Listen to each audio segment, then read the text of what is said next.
Wednesday live. I'm Kendra, your soapy friend, and today we're going to make some soap. Yay, because we love making soap. We're doing drop swirls today, and we are doing drop swirls today because over in the group, a member was asking about trace with their drop swirls and what techniques or what level of trace.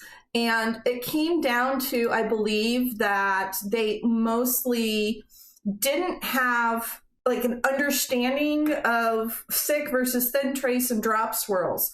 So what you need to know when you're dealing with drop swirls is you want a thin trace. You also want a thin or a slow moving batter. So I'm using my coconut oil free version. Now both my go-to vegan palm-free recipe and the coconut oil free recipe are both very suitable for swirls. They both move very slowly.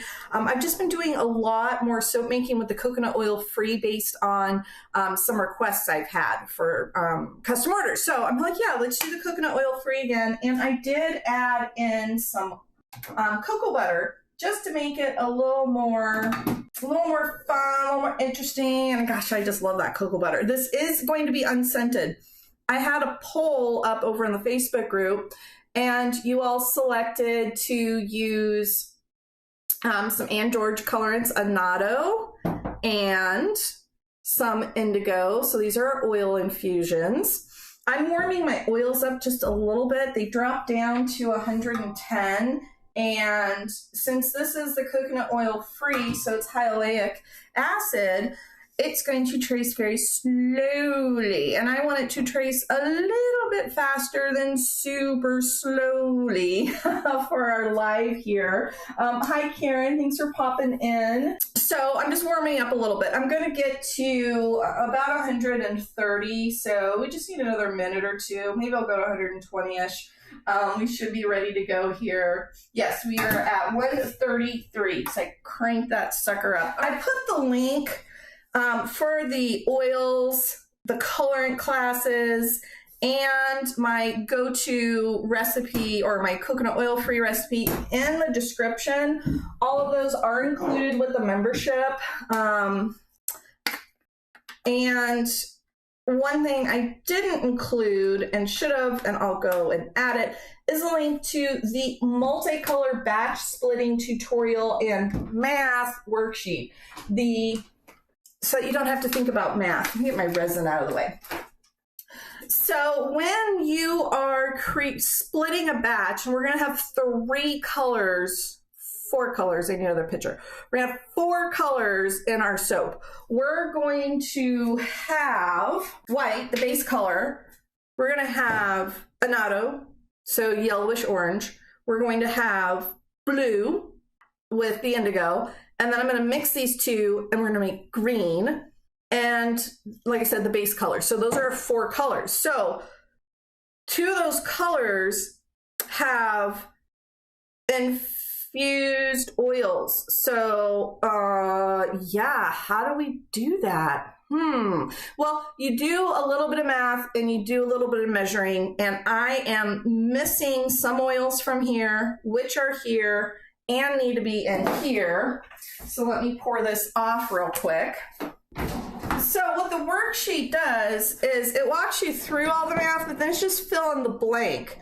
So I know that the amount of oil in these 3 makes up for oil that's not in here, and then I'll just split things up by weight, pouring, but all the math is already done for me. But that's the concept. You figure out how much oils are infused, how much aren't. You measure out the colors, the oils, then we'll split this into 3 in here. That green one, we're going to make by mixing. You'll see when we get into it. But it's not complicated, but you do have to do math. And if you haven't done it before, your head just kind of spins for just a minute. Hi, Molly. Thanks for popping in. So that's what the tutorial does. Okay, so now we are all set to make some soap. I know I kind of made that a little confusing, but the full tutorial for the multicolor batch splitting explains it all without me being probably a little too over caffeinated and rambling, trying to get through a quick Wet Soap Wednesday live with you, but it's all up there on the site for you. Okay, so we're gonna go ahead and bring this first bit, so our base oils, we're gonna bring them just to an emulsion. That's the first thing we need to do. We're just gonna get an emulsion. Now the fun part with our colors. And I need to, in each of these, just pour out my pre-measured 192. Come on, off you go. Now it looks a little thicker in here because it's missing about 20% of the oils in it. So we'll get this stirred up and it'll thin right back out for us. Okay, let's give these all a good stir here. See how much thinner that is now? It was a little bit drippy or clumpy when I was first pouring, but it's because that batter was actually lye heavy because we hadn't added all the oils just yet. We needed to save them over for our splits. You can just go to soapyfriends.com and search for multi-color or just search for split and that tutorial will pop up. Sorry I didn't put it in the link for you. But that is a nice thin batter that's going to work lovely for our drop swirls here. Now this isn't normally how I do my greens, but let's make some green because yellow, blue, and blue, bloop. A little more yellow, a little more blue. Just kind of feeling here. So that was full batter. I didn't have to do any calculations. But now we're gonna get green. Look at that, we got green, and that's so cool. Oh my gosh. That basic color blending is kind of like the inspiration for my book, and I go into more detail and the math and strategy behind recreating it in the book, but that's the main concept. Color A and B make color C, and the unfortunate part of what I just did is if I fall in love with this green right here, I'm never going to be able to recreate it. I did not measure how much green I made. Like I didn't measure the blue and the yellow. You saw me, we just kind of went for it. So what we're going to do, the only reason why I put this arrow here is I need to pour that way when I do the drop swirls. If I pour this way, the drop swirls won't be with the cuts. So you need to pull the length. If you were using a longer loaf mold, it makes more sense. You pour this way, you pour the long edge. I only mark this because the long edge and the short edge, they're only like a ½ inch difference. I'm totally gonna mess that up and have my drop swirls going the wrong way. So this is how you do a drop swirl. First, you pour all of your base in there. Then you go with your colors one at a time, and you can layer them or do whatever you want. Here's the bottom of my mold, right? So here's the bottom of my mold, this hand. And I want to go all the way down to the bottom. I need to pour from up here. If I pour from down here, the soap's just gonna sit on top. So the higher up you are away from the surface that you're pouring into, the deeper down your drops will go. So if I want the yellow to go all the way down, I'm going to see how high up I'm pouring.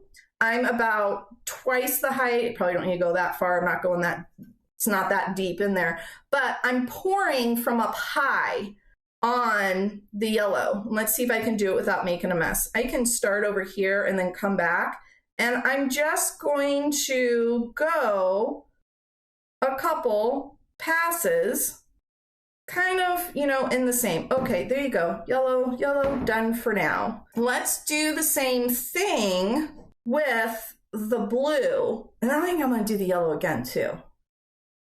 And I'm going to go just a little bit closer, just a little bit closer. I don't think I want the blue to go all the way down to the bottom. And I'm just going back the same way I went, meaning trying to follow kind of that same pattern. And you can just do drip, drip. You don't have to do patterns. You can just go straight forward, but I'm having kind of a little bit of fun. Now I'm putting some yellow into that blue. Okay. Then I'm going to put some green spilling into that, but I don't want it to go all the way down the bottom. I think our yellow went to the bottom. Our blue went mostly to the bottom, but not quite. The yellow I put on top of that, which was still from up on high, could have pushed that blue down further, but I don't want that to happen with the green. For the green, I'm going to pour relatively close to the top and get a little closer, a little further away, a little closer, a little further away, and just create some green drops kind of sporadically through there. And I'm going to let the green kind of puddle up a bit here. And so I'm getting closer and closer. So now it's just kind of sitting on the top because I don't want these drips to go all the way down. I just kind of want like the top third of the bar to have some green pushing down in. So I'm going to keep doing this. I'm getting all sorts of little divots of green popping down below the surface here. Okay, I'm going to save that for the top. Now, I don't just want a cluster of green, so I'm going to have a little bit of yellow pushed down into that. And I'm not on the surface, but I'm like maybe a ½ inch from the top here. I'm just letting some yellow push in there. Maybe go a little deeper, so I pulled it away a bit, but just thin little bits of it. Okay, saving that for the top. And I'm going to do the same thing with the blue. So hopefully, if all goes well, we'll have some fun little exciting surprises of little baby drops on top of our big drops that are sitting inside of our base. And now I'm just going to put a little more yellow. I'm just using up the rest of this. And I'm almost right at the tip-top surface of my mold right now. So this green is really just sitting on top, not dripping in. Oh gosh, you guys were so right. You picked good colors. Ooh, gummy bears. We've got extra batter. Just a couple little drips of it. Let's make some gummy bears.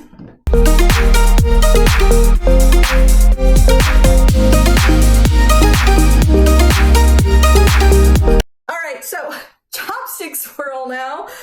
Yes, I've made a big mess on the side because I overfilled my mold as I got carried away with drizzling that top. That's okay. Just wipe that away a little bit. But let's do, now I'm not dipping my chopstick all the way in. It's just going to be the very, very tip of the chopstick is what's going to allow me to swirl this. Because if I go too deep in, then I'm going to start messing up my drop swirls. Just making sure I got all the way to the edge of the mold. Really made a mess out of that. And I cannot hold that up because it is still very wet, but I can zoom in for you. There you go. Isn't that pretty?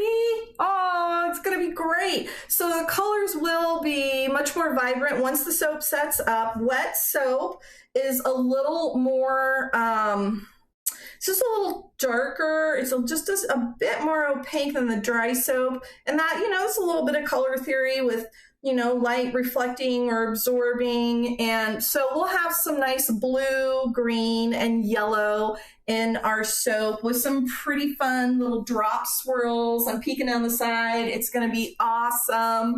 And then I think in a couple weeks, or I'll get it on the schedule. I'll stop promising when I'll do things because I get sidetracked a lot.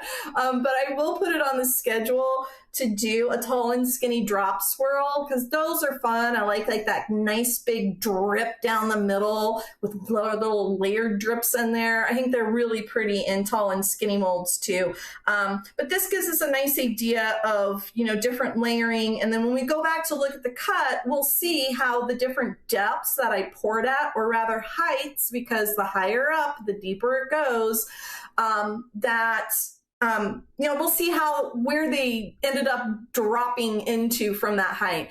And really the key with this is, as I said, and I showed you, the batter was really, really fluid. I mean, look at this. It's still really, really thin. I am just past emulsion on this at a super light trace, and that's what you poured at. You can go thicker on your trace. And if your soap batter does start to kind of speed up on you a little bit and you feel like a little bit rushed to get it in, and, you know, so you're at a thin to medium trace even, you still be fine, but you'll be pushing something heavier through a more dense surface. So maybe pour a little bit higher up.